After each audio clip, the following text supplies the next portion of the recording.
take the lowest place at the foot of the table. Okay, quick question before we get started. And this may be really encouraging, real discouraging. If you're online, you can just give thumbs up, thumbs down. At 9:30, I'm telling you, they're kind of happy. But honest question, how many of you would raise your hand right now in this moment and say, I'm really happy? Anyone happy? Okay, not as much here, about 20%. Okay, you guys are the negative. We slept in, Trent. What do you think? Okay, I get it. No, but I was actually just thinking about this. Mother's Day, every Mother's Day, just so if you guys know what we do here, we have like a little picture place out, and we try to make really nice family pictures. My wife loves it. Some of the family pictures we have in our whole house is from every year from C3. But of course, so we get to the end of Mother's Day, and I'm walking out. This is what I was thinking about happy and kind of how we put on these fronts. And my mom's out there, and she's like, I need one of the boys. So I'm in line like everybody else at the end of the 11, and I watched this family, and you can tell the wife is so ticked at her husband, and she's like yelling at the kid. She's not in a good mood, and her husband probably did something real stupid that day. But either way, they're arguing, and it's just kind of like going back and forth, and the lady's like, all right, ready for our picture. They put on the most perfect family smile I've ever seen. I mean, it looks so good. They smile. As soon as they snapped that picture, she's like, got it, good. They all face dropped, and they got in single file and just walked out of the room. And it hit me. I was like, that's probably what we do, right? All of us here. I was talking to a C3 who's in high school, and he said this just like last week. He said, I'm in a text group with like 13 people. He's like, every day, there's messages all the time. And then he paused, and he was like, but I don't think anyone really knows me. Now, you guys are like, wait, Trent, I thought you were telling a story about being happy. Now you're talking about whether people know you. Well, that kind of brings my question. What makes you happy? Those of you who raised your hand, right? Some of us who are unhappy are like, please talk to me. I need to figure out what makes you happy. Well, I've got kind of good news and bad news. The bad news is nothing. Nothing makes you happy. Like, oh, it's kind of a downer today. But I would say, no, let's rearrange the letters just a little bit. I would say, no, wait. No thing makes you happy, right? Think about when you were kids and like little kids, and I grew up at a different age, but you're all playing outside, doing stuff. In that moment, I didn't know if like my friend Jeremiah was rich, poor. I didn't know what he had. We were just having a good time. Why? Because what really makes us happy is a who, not a what. Think about that for a second. It's not something we're going to obtain or get. It's not something we can accumulate. What really makes us happy at the end of the day is a who, not a what. I would argue what makes you happy, a who or two. Yeah, Dr. Seuss, you're welcome. You can take that to the bank. But it's true. Think about it for a second. I think about in your happiest moments. Think about when you're sitting around at a campfire or those moments when you're holding your kid when they're like those little moments. It's like it was always a who that made me happy, not a what. So for C3, let me just kind of tell you, C3 Central, everything going on.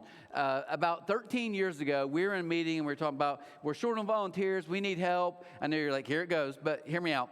Like all this stuff, and then I'm listening to our kids director, and like, hey, we need and we do, and we still do. That's just the nature of the game. But here's what I'm saying. They're all giving their spills about what they need and how can I help them and do this. And I said, guys, 13 years ago, I said, here's the only thing I'm going to say. We have a choice to make right now. We can this can be the direction of C3, since I'm part of a leadership team that kind of helps decide that. I said, we can either do one of two things. We can either say, we are going to use people to grow and build C3, or we're going to use C3 to grow and build people. And I said, that may look completely the same on the outside, but on the inside, we know what we're doing. And I say that to you guys because I know when it's all said and done, we live in a world where, man, just like I said that picture, you can look so full, but yet be so empty. That picture, so we handed them out the following week, and I was going through them, and I literally found that one, and I kind of laughed a little bit because I thought, I know for a fact, and that might have just been a bad day, I get it, but they're going to hang that picture on their wall or on the mantle or something, and it's going to be, look at that. We would look at them and be, I wish I was like that family, right? They were miserable. Why? Because we can have lives that look full, yet are incredibly empty. Now my age and older, we're kind of social media. We get that stuff. But I think of my kids. Like, it really makes me sad when I think about my kids literally live in a world where you can have thousands of followers, 0 friends. You can have literally 1,000 likes on something you did, but feel 0 love. right? You can look, and all of us, we know we do this. We post something about our kids or something. You wait, who commented? Right? Aaron said that a few weeks back. Who did the comment? You're looking for comments, you know? And I thought about that. You can have literally comments, but zero conversations, right? We live in that world. I get it. I get how that works. Well, here, C3, hopefully you saw the sign when you come out. We have our 6 core values on the wall out there. We did take time. We wanted to base that on stories from Jesus, not some cool slogan or anything else.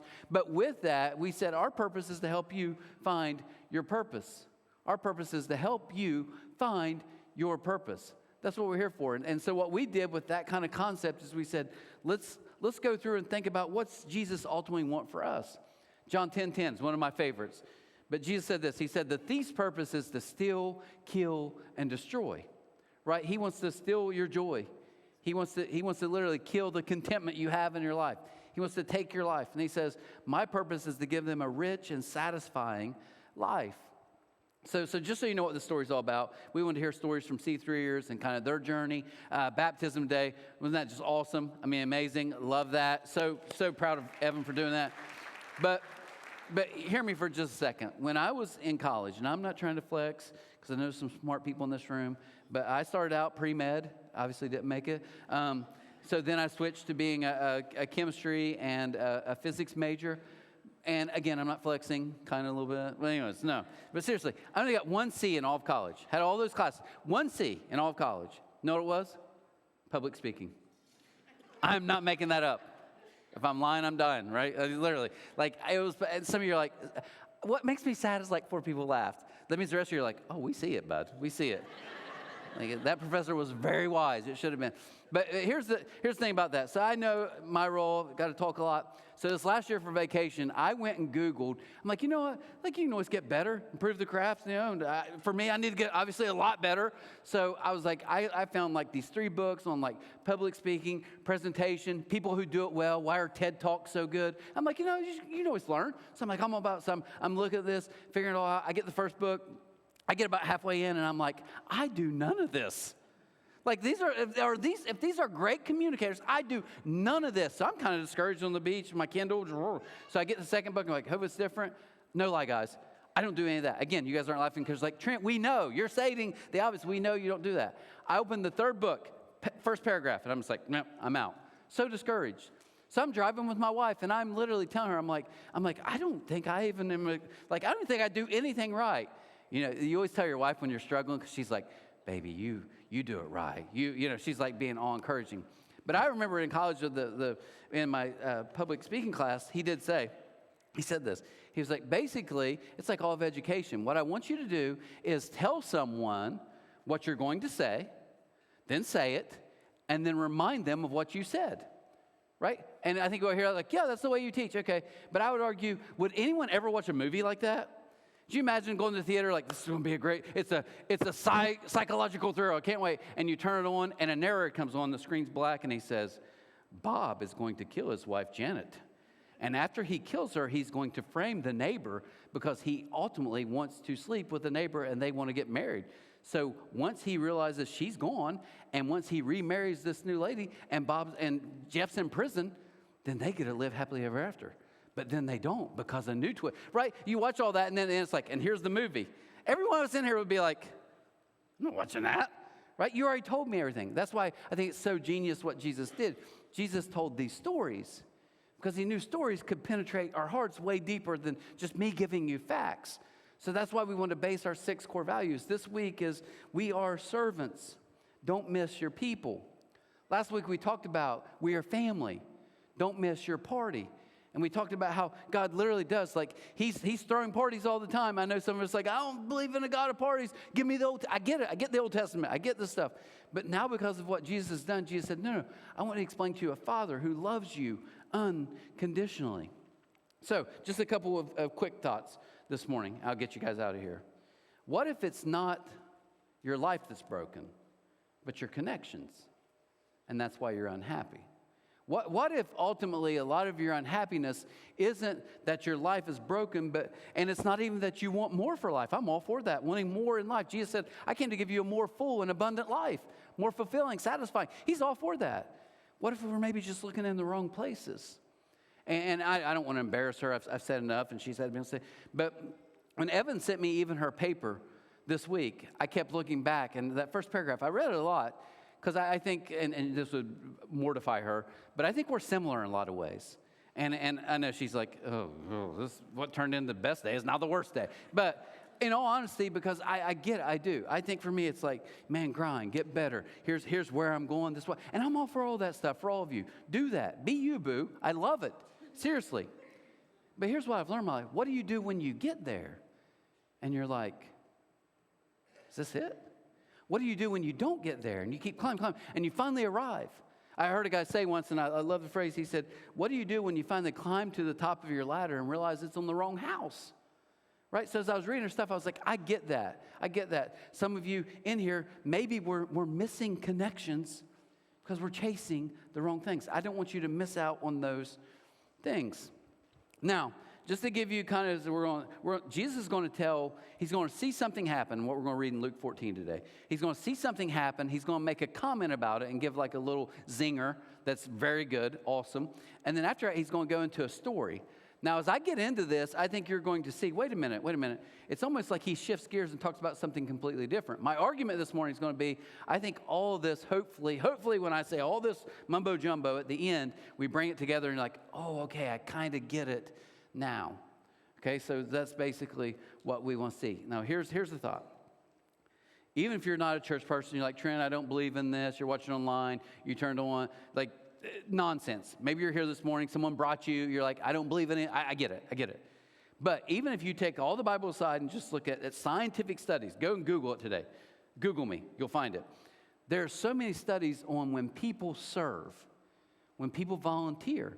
There's one big study in Australia not too long ago, and they said, man, the quality of life, these people are so much healthier. They are physically healthier. And secondly, they have much happier and healthier relationships. They are happier people. Now, here's the one that gets me, and if you're in here, your teens in the next level, or if they're out here, they're going to hate this, but it's true. They found out teenagers who volunteer on a somewhat consistent basis, much lower depression, anxiety, right? They said sexual involvement, all these things that maybe aren't healthy for people. Why? Because I think it helps us, all of us, to get out of ourselves sometimes. And here's my favorite part of the study with the teens. They said even if they hate doing it, it's still good for them. Literally, even if they begrudgingly are like, oh, I'll go help because you asked me to, hey, will you care to go get the neighbor's trash? Fine, I don't want to. Well, go do it. Like literally, even not wanting to do it was helpful for them. Why? Because this is a life that Jesus is calling us into. He's saying, hey, it's not about you. It's about him. And when we kind of take that in, we realize. So just a couple quick thoughts with this. Here's my idea. You can't chase being important. You can't chase being important and still end up connected. The story we're about to see, you're going to see people are hungry to matter. And Jesus is going to teach them. He's going to say, hey, when you chase visibility, you might miss what's valuable. So here's what it says in Luke 14, starting in verse 7. It says, when Jesus noticed that all who had come to the dinner were trying to sit in seats of honor near the head of the table, he gave them this advice. So back then in this culture, you'd have these big feasts. Jesus is at one of those, and he's watching like all the important people try to get to the front, to the main person who was throwing this party. They're all kind of getting to the front. And I was thinking about that. In modern day, Tri-State, 2025, we're like, what's that? So I was trying to think in my mind, what relates to people trying to get in the front? And then it hit me, like if you've ever been at Kings Island and someone cuts a line, right? You know how that feels? Okay, you don't, I don't either. Okay, but here's what I thought really does hit me. I was like, I hear that, I'm like, who cares? But to make it more painful, have you ever been stuck in traffic, okay, and you're in the left lane, and you look you're on I-64, and as far as the eye can see, you see literally everybody's in the left lane. We're all completely stopped. You're waiting. You're checking your gas. I have enough gas. You do that. And then you know what happens in that clear lane? Some car goes blowing by at 60 miles an hour. Does anyone else feel that pain? No? You guys aren't psycho like me? Well, I do. You start wishing real bad things on them, right? I passed someone yesterday who was slow, and I was getting ready to pass him. My wife said, don't look over. I was like, why would I look over? And deep down, I was like, I was going to look over, right? Whatever. But I remember we were on I-64 heading to Lexington one. This is the greatest day, super fast, greatest day of my life. I'm sitting there in traffic, cars just blowing by. I'm like, yeah, you didn't know. We all know, whatever. I'm getting furious. Well, there's like this big black truck, like 4 cars in front of me. All of a sudden, I guess he got tired of it. He pulls out in the other lane and gets like all the way over on outside of the lane. Well, he makes a really narrow spot. These cars are just zipping by, honking their horn. I was like, someone's going to die here. The next car behind them goes right behind him, and then the third car. They built a wall on the interstate where people couldn't pass. It's the greatest day of my life. And I have 2 children who are here right now. Their birth did not surpass the greatness of that day. I looked at my wife and was like, God is so good. Bless him. But here's my favorite part of all that. These cars are getting beside us, and they're furious. I'm like, yeah, you have to wait in line. Some of you aren't laughing because you're that person, right? But here's my favorite part. I look over, and the dude beside me is furious. He's doing all this. And here's the best part, because I'm a godly man. Finally, we start moving. You know, you zip her in. I let him go in front of me. No, I did not. I just completely looked straight ahead. He's honking his horn. I don't hear nothing, right? But that's that concept of like, no, put me first. I want to go first. No, I get your time needs to be wasted, not my time. Well, my time's more important than yours, right? That's the story. Sorry, I'll go fast. Back to the verse. He says, when you're invited to a wedding feast, this is a principle I try to teach my kids so much. Don't sit in the seat of honor. What if someone who is more distinguished than you has also been invited? The host will come when you try to get to the front and say, give this person your seat. Then you'll be embarrassed, and you'll have to take whatever seat is left at the foot of the table. Instead, take the lowest place at the foot of the table. Then when your host sees you, he will come and say, friend, Hoppy, what are you doing back? Get up here, buddy. We're pals, right? He says he'll literally see you in the back and say, I have a better place for you. Then you'll be honored in front of all the other guests. For those who exalt themselves will be humbled, and those who humble themselves will be exalted. Jesus is showing us kind of a principle here that when you constantly look out for yourself, you may end up by yourself, okay? When you're constantly looking out for number one, there may only be one, right? Because we lose connection when we're constantly fighting to get what we want. For me to always be right and get on Facebook and prove stuff and in my own world just proving my marriage I'm right and we're getting arguments because I'm trying to prove I'm right. When I'm doing that, I'm always losing connection. So here's what happens. Jesus literally says this, and in the middle of that, a random guy, it would probably have been me in the moment, would have been, can't wait for God's party in heaven for the kingdom. Basically, that's what the guy says. He says that, and he's like, it's going to be great one day when there's literally the feast, the kingdom, or the heaven party. That's his phrase. Your excuse is deleting a relationship you'll wish you had. When my son, first year T-ball Reds, and I decided to help coach, and just assistant coach. And I'll never forget this moment. This kind of helps me. We're literally going to the very first practice. It's on like a Tuesday night. I'm here at the building. And someone calls me, and his practice was at 6. My wife's going to take him. He's amped for it. Can't wait. They call me, and it's like devastation. Like literally, our family's falling apart. We just found out this. You know, he's leaving, blah, blah, blah. Can you meet? I literally, being very nice, said yes. You know, it's got to be at practice at 6. It's 4:30. They're like, we can be there in 15 minutes. So they get there, 4:45. Telling me their stuff going on. And it's bad. And I'm trying to help. And I look down my watch, and I'm like, okay, now it's like 5 till. So I'm like, hey, so I kind of tell them, hey, you know, we can meet tomorrow, whatever. I kind of have to be here, or I should be here. Anyways, keep going. Next thing I know, 6:30, 6:45. So I finally get to practice, and it's the tail end of it, and I look over, and my wife is mad at me, and I can tell she's not mad. She wasn't mad, but I can just tell she's, like, bothered. So we get in the car, and I'm like, look, I told him I'm trying to do this, da-da-da. And she said the most genius baller thing I've ever heard in my life. We're sitting in the car, and she said this. She said, in your world, we're like 22 years old. She's like, in your world, you're always going to have people who need something. And here's the great phrase. She said, you are constantly going to have to cheat something. I just want you to make sure you cheat the right things. Now, I hear all of you, and you're like, dude, it's a T-ball. I get it. And for her, it wasn't even like she's upset I missed. I think she just knew, looking ahead, hey, you're going to constantly have to make decisions, right? You're going to have to make decisions where sometimes people get mad at you and they leave because you didn't do what they want to do. But you're going to cheat something in all of your life and for all of you. Now, can I talk to the guys for just a second? In defense, a guy I was just talking to last week, he was talking to me. He was like, dude, he said this phrase. He was like, I come home 30 minutes late, and my wife, she is ticked. She's mad. And he stopped, and he was like, I don't know what to do. And in my mind, I'm like, just come home earlier. But he said this. He was like, He said his son's name. He's like, he needs braces? How are we going to pay for that? He said, our AC unit's about to go out. That's going to be probably $9,000. He's like, I got to figure this out. So I get all of us in this room get the tension, right? Still have to make money, have to do stuff, have to work, you have to do different things. But we're going to cheat stuff. And I think she was so genius because she's like, just make sure when you cheat something, you acknowledge what you're cheating, right? Maybe for some of us, we need to just say it out loud. These people missed out. Look at verse 16. Jesus replied with this story. A man prepared a great feast and sent out many invitations. When the banquet was ready, he sent his servants to tell the guests, come, the banquet is ready. But they all began making excuses. Check out these excuses. One said, I've just bought a field and must inspect it. Please excuse me. Another said, I've just bought 5 pairs of oxen and I want to try them out. Please excuse me. Another said, I just got married, so I can't come. None of these excuses like, we hate you, we don't like your party, God, we're against you. None of that. They were very good excuses, right? They were like, hey, I just bought something. I have to do that. I got to thinking about in my own life, we all make excuses for our schedule, our situation, or our season. It's just a busy season of life, Trent. Once I get out of this, I've been saying that for 20-some years. I say it all the time. I look at our team here, and I'm like, guys, I know it's a busy season. They roll their eyes now because they're like, it's always a busy season.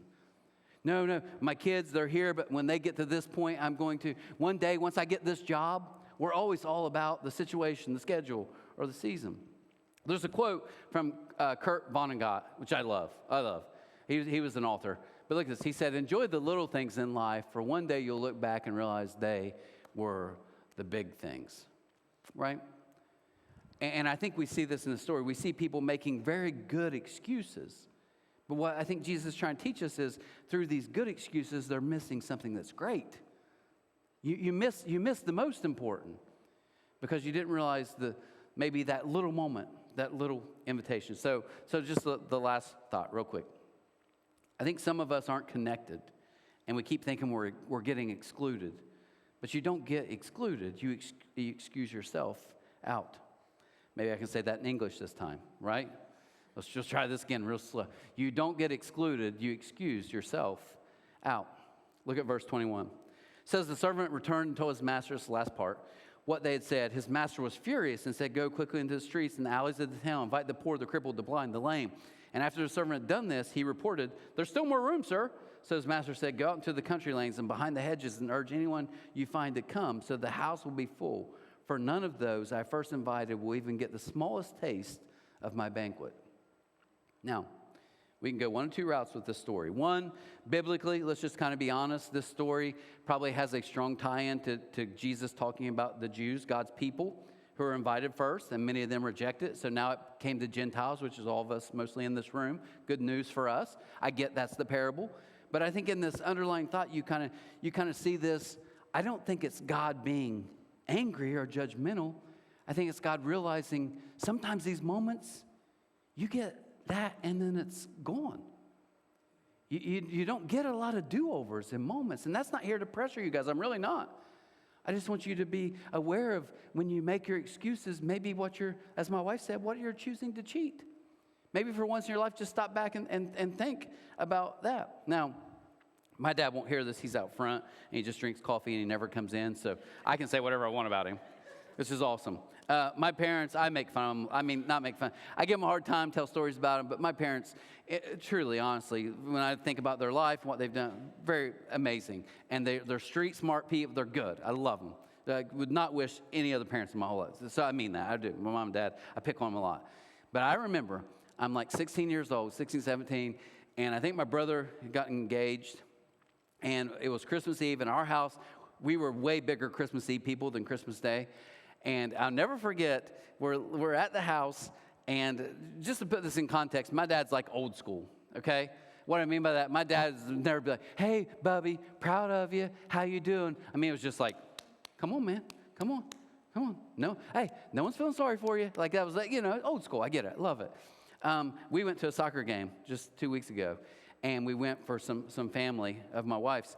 And they're running off at halftime. When they're running off, I kid you not, great family. The dad stands up, and he does this. He holds his hands up, and he says, he has 2 boys playing. I'm so proud of you. And they're running off, and they're like, thanks, Dad, right? I'm not making this up. They're wonderful people. The wife then stands up, and she's like almost teary-eyed, like, we are so proud of you guys. We love you.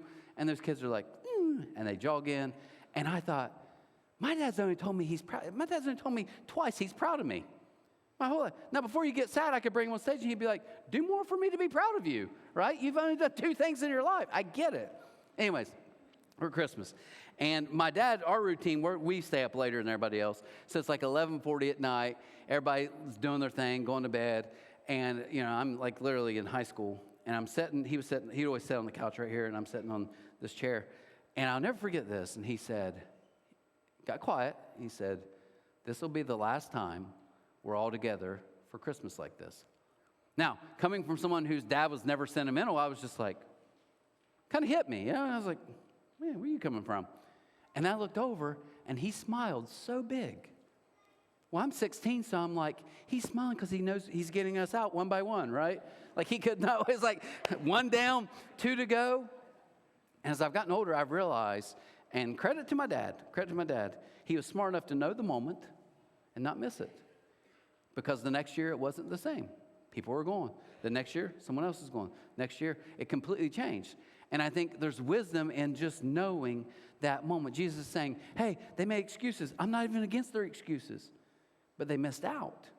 They missed out, and then there maybe wasn't that chance again. So here's what I'll say. Put it all together for this last, minute and a half I have. You're like, Trent, you're all over the place. I get it. Trent, you're a terrible communicator. I get it.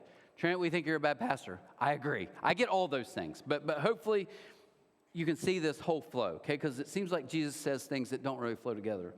But what if he's trying to teach us this, okay? When I choose to serve, when I choose a selfless attitude, when I do that, I'm going to connect with people. The more I connect with people, the happier I become. You see, my son and daughter both play college sports, and I'm sure, I've told you guys before, there's rankings. You're QB 1, 2, 3, 5. My daughter, there's the number 1 tennis player, 2. They live in a ranked world.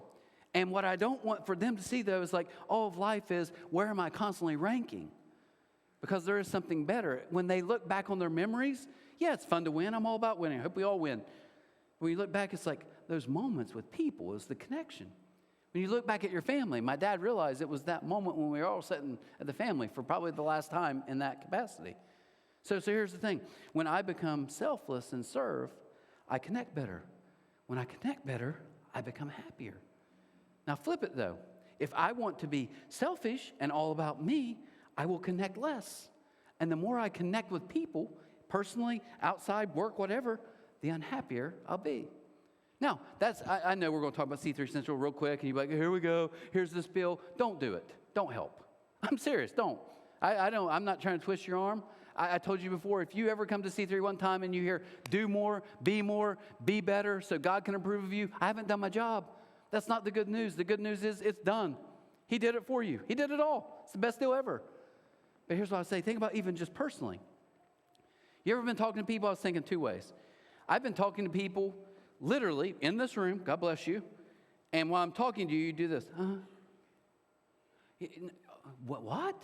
Can you say that again? It wasn't. Let me ask you, do you feel connected? When we're married, right, and you're on the couch and you're talking to your wife and she's like, what? I feel connected. But here's what I'm guilty of. I'm guilty of a different way, okay? When you're talking to me, can I give you guys a confession? I'm literally thinking of something funny I can say back to you. So the whole time you're talking, I'm just waiting for you to take a breath pause so I can chime in and be like, was that funny, right? But let's be honest. Have you ever been talking to someone and you're like, I know as soon as I stop talking, they're just going to tell me their stuff? Do you feel connected? No, because both of those are postures that say, hey, me, in front of the table. But have you ever done this? I've been literally sitting before and talking to someone, telling a story, whatever, and they do this, they lean in. I promise you feel connected. You ever been sitting with your kids and then they start telling you a story and you're like, you're connected. Why? If we learn, the more I become selfless, the servant kind of posture, the more I'm connected. And connected people are always happier. So, here's what I want you to hear. My job, I probably shouldn't say this word in church. Who cares? I don't care. My job is not awful. I'm thankful for it, but it sucks sometimes. It does. I'm just saying it does. I have to sit with people in moments of despair. I have to be with people with loss. Some of these losses I could explain to you guys, and it's so horrific. I get sick thinking about it right now. Incredible, incredible pain and loss with family and children, and I've been there. But can I tell you guys, one positive of my job from being like 23 on was I remember doing my first funeral, scared to death, I don't know what to say. I get up there, say my piece, and then since then I've realized I've been given a gift many of you don't. I have to be faced with a lot of bad news and a lot of death and a lot of bad situations all the time. But death does something. Death actually helps remind me and grounds me that like, hey, I just got a short time here. Don't miss the moments. Because I can tell you this. I've been sitting in rooms in hospitals with people, and they're like, hey, a couple hours, maybe a day, we don't know. Come in, and you sit down and talk with them. And you know what I've never seen? Hey, they start, their breathing changes, and they start, hey, come here. Could you get a picture of my house? I just want to look at it one more time. Never had that. I've never had someone say, can you get the car freshener out of my car? I love it. I just want to smell it one more time. They don't. You know what they do? Hey, they want people. They want their closest people there. I've also been part of end of lives and watch young people hang over a casket just losing their mind and saying things like, if I could have just told you, if I could have just said. So maybe God is not being mean or angry. He's just saying this is how time works. So what I want to challenge you guys today is this. Realize we are family. We are family. Don't miss your party. God threw another feast. You're going to see this theme repeated through a lot of his stories. God threw another feast, another party, because he loves you that much. You're the kid. He puts literally your pictures on his fridge. That's the picture Jesus gave us of God the Father. But I'll say this too. We're also designed to be outside of ourselves. We are designed to serve. If you want to find happiness, you want to find fulfillment, connection, you'll do it because that's how you're designed. Now, we can all do life our way, and God will allow you to do that. But I'm just telling you, at the end, you may step back and say, I don't feel connected. And even more importantly, I don't feel happy, Trent. And I think God would say, because you weren't designed that way. We are servants. What's that mean? Don't miss your people. So maybe you're a first-time guest. You don't need to do this. Put your head down, get out of here. I respect that. You've been here a couple weeks. Put your head down, get out of here. I mean that. But some of you here, some of you have great connections. I'm thankful for that. Some of you don't, though. And I would just say this. I've found in our place, and it doesn't have to be serving here, but I found people who are doing stuff together, they get connected. And it happens a lot through serving. That's why we want to do. We want to show you all the things we do around here. We'd love for you to be part of something that I was going to say tickles your fancy. That sounds so inappropriate, even though I don't think it's wrong. If it's wrong, email me. I don't know. But find something that you like. Go with. I get that. But here's what I'd say as we close. I'll pray. I was in the hallway with one of our volunteers at 9:30, and I was like, hey, how's your boy doing? I know they just got back from Cincinnati Children's. And she started to tear up, and I said, whoa, I need the non-crying version, right? Give me the I was giving her a hard time, and she's like, I know, I'm sorry. And she went on and told me, how did I know that? Because I'm around her. And I'm just saying, I want that for you guys. I want you guys, and some of you might be like, Trent, I'm good. I got all the connections. Good, great for you. Then don't do it. But for some of you here who feel like, man, I'm just not connected, I'm not happy, it's probably because you're not connected and you're making life too much about yourself and you're not designed that way. Okay, that's my final plea. So I'd challenge you. And if nothing else, can we just be honest? Go out, have 8 people, hole punch it, put in a thing. You'll probably win a gift card. It's always the people that don't care that win the stuff anyways, right? So take advantage of us. Let's pray. Father, I thank you so much this morning for how good you are. I thank you for this baptism, just a wonderful moment. Thankful for Alan's story, just getting to see different people's faith journeys, God. So thankful for that.